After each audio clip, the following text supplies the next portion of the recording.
इन लोगों की इस हादसे में जान गई है, मैं उनके प्रति अपनी संवेदना व्यक्त करता हूं। वरिष्ठ उत्तर प्रदेश सरकार के लगातार संपर्क में है।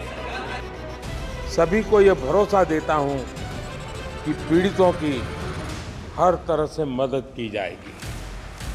हाथरस में हुए खौफनाक हादसे की भयावहता का अंदाजा आप इसी बात से लगा सकते हैं कि संसद की कार्यवाही के दौरान पीएम नरेंद्र मोदी को हादसे पर बोलना पड़ गया। पीएम मोदी ने संसद में इस बात का भरोसा दिया है कि हादसे के पीड़ितों की हर संभव मदद की जाएगी। यूपी के हाथरस में जो भगदड़ हुई, उसमें अनेकों लोगों की दुखद मृत्यु होने की जानकारी आ रही है। जिन लोगों की इस हादसे में जान गई है, मैं उनके प्रति अपनी संवेदना व्यक्त करता हूं। मैं सभी घायलों के जल्द से जल्द ठीक होने की कामना करता हूं। राज्य सरकार की देखरेख में प्रशासन राहत और बचाव कार्य में जुटा हुआ है। केंद्र सरकार के वरिष्ठ उत्तर प्रदेश सरकार के लगातार संपर्क में है। मैं इस सदन के माध्यम से सभी को यह भरोसा देता हूं कि पीड़ितों की हर तरह से मदद की जाएगी। संसद में शोक संवेदना जताने के बाद पीएम मोदी ने यूपी के सीएम योगी आदित्यनाथ को भी फोन लगा दिया। फोन पर दोनों नेताओं की बातचीत हुई और हादसे की घटना की पूरी जानकारी पीएम मोदी ने सीएम योगी से ली। इधर उत्तर प्रदेश की योगी सरकार ने त्वरित एक्शन लेते हुए पूरे सरकारी अमले को एक्टिव कर दिया है।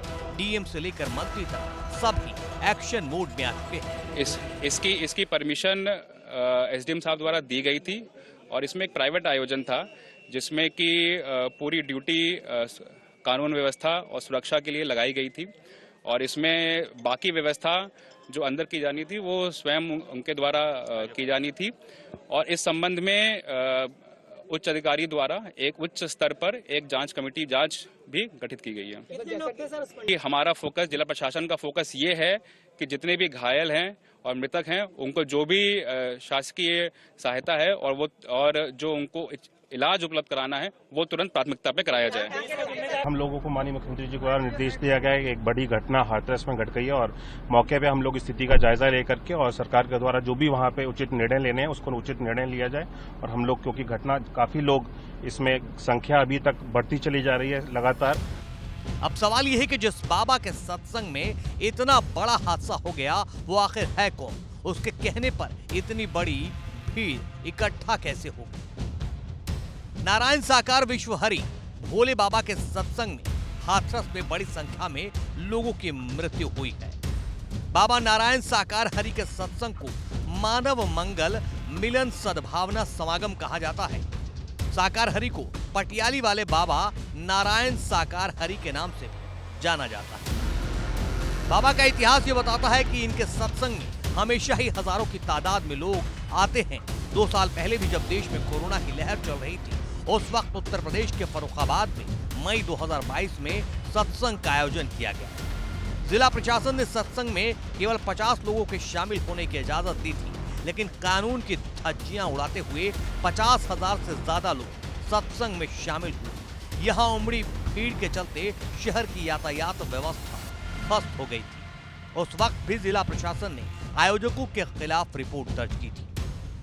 नारायण साकार हरि के नाम से प्रसिद्ध ये बाबा पश्चिमी यूपी में ज्यादा प्रचलित है। 3-पीस सूट पहनकर वो भक्तों को मोह माया से ऊपर उठकर ईश्वर की भक्ति में लीन होने का ज्ञान देता है। ऐसे में जानना जरूरी है कि कौन है नारायण साकार हरि। सफेद सूट और टाई पहनकर प्रवचन देता बाबा मूल रूप से एटा के बहादुर नगरी का रहने वाला है। खुफिया विभाग में सरकारी नौकरी करने का दावा करता है। नारायण हरि ने 1990 में नौकरी से इस्तीफा दिया था और नौकरी छोड़ने के बाद साकार हरि अध्यात्म से जुड़ा। कोरोना काल में सत्संग करके ये बाबा चर्चा में आया था। सत्संग में हमेशा पत्नी के साथ मंच से प्रवचन करता है और सत्संग को मानव मंगल मिलन सद्भावना समागम कहा जाता है। नारायण हरि का कनेक्शन सियासत से भी है। कुछ मौकों पर यूपी के कई बड़े नेताओं को साकार हरि के मंच पर देखा जा चुका है।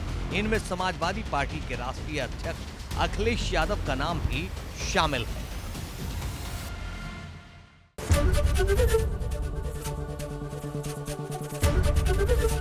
एबीपी गंगा, खबर आपकी, जुबान आपकी।